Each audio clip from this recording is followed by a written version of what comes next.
Saudara, ada satu yang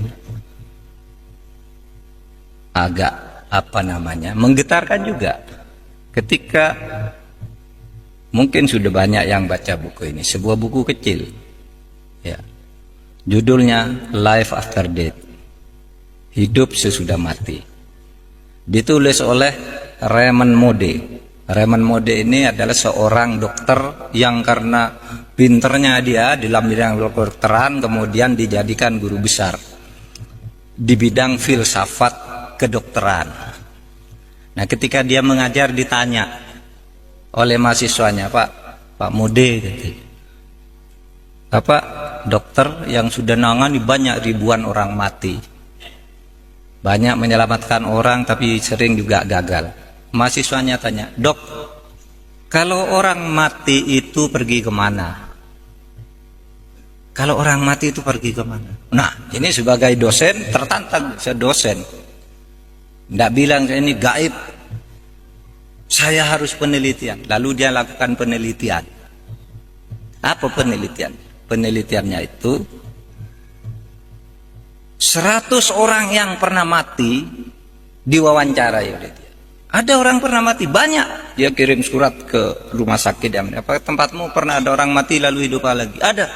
Ada namanya John, mati jam sekian, tiba-tiba jam 6 sore hidup. Ada yang mati 2 jam, ada yang 6 jam, 7 jam. Nah, dicatat namanya, dicari alam, lalu diwawancarai. Ketika ditanya, apa yang kamu rasakan ketika kamu mati? Saudara, 100 orang yang pernah mati ini, 86% jawabannya sama, saya keluar dari tubuh saya. Yang 14% itu kira-kira mirip jawabannya, tidak bertentangan tetapi tidak persis mengatakan keluar dari tubuh saya. Jadi orang mati itu, saudara kalau mati besok keluar dari diri saudara sendiri. Lalu apa yang saya lihat ke bawah, ibu saya nangis, kata yang punya ibu. Istri saya nangis, anak saya nangis, dokter berusaha nolong gitu. Waduh, saya sudah tidak bisa menolong. Ini sudah mati gitu. Terus kemana kamu? Terus saya masuk ke lorong yang sangat gelap. Sudah itu saya masuk ke tempat yang sangat terang benderang. Apa yang kamu lihat di tempat terang benderang itu? Ini 100 orang jawabnya sama. Saya melihat seluruh perjalanan hidup saya dalam sekejap. Jadi sekejap dia bisa melihat semua apa yang dilakukan ketika hidup itu. Ya, ketika masuk sekolah, ketika pergi ke pasar, ketika pacaran, ketika berselingkuh, ketika korupsi, dilihat semua dalam sekejap itu. Terus sesudah itu saya terus ke atas lagi, tiba-tiba ada tabir di sana. Saya tidak bisa masuk. Seakan-akan ada suara, ngapain kamu ke sini, belum waktunya kamu. Terus saya hidup lagi. Saudara bisa baca bukunya ini, ilmiah. Penelitian ilmiah tentang sesuatu yang tidak ilmiah. Ketidakilmiahan itu dibuktikan secara ilmiah karena itu melalui studinya. Kalau Profesor Baikuni mengatakan sesuatu yang terjadi secara sama 3 kali itu pasti ilmiah. Nah, itu dari 100 orang 86.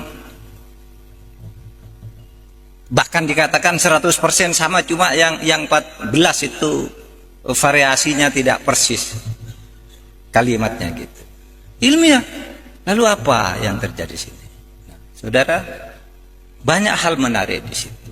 Pertama, bahwa orang itu bisa pergi dari tubuhnya. Kayak saudara pergi sedang tidur, saudara pergi ke Afrika, saudara naik pesawat, itu mimpi, itu kan pergi saudara dari tubuh saudara.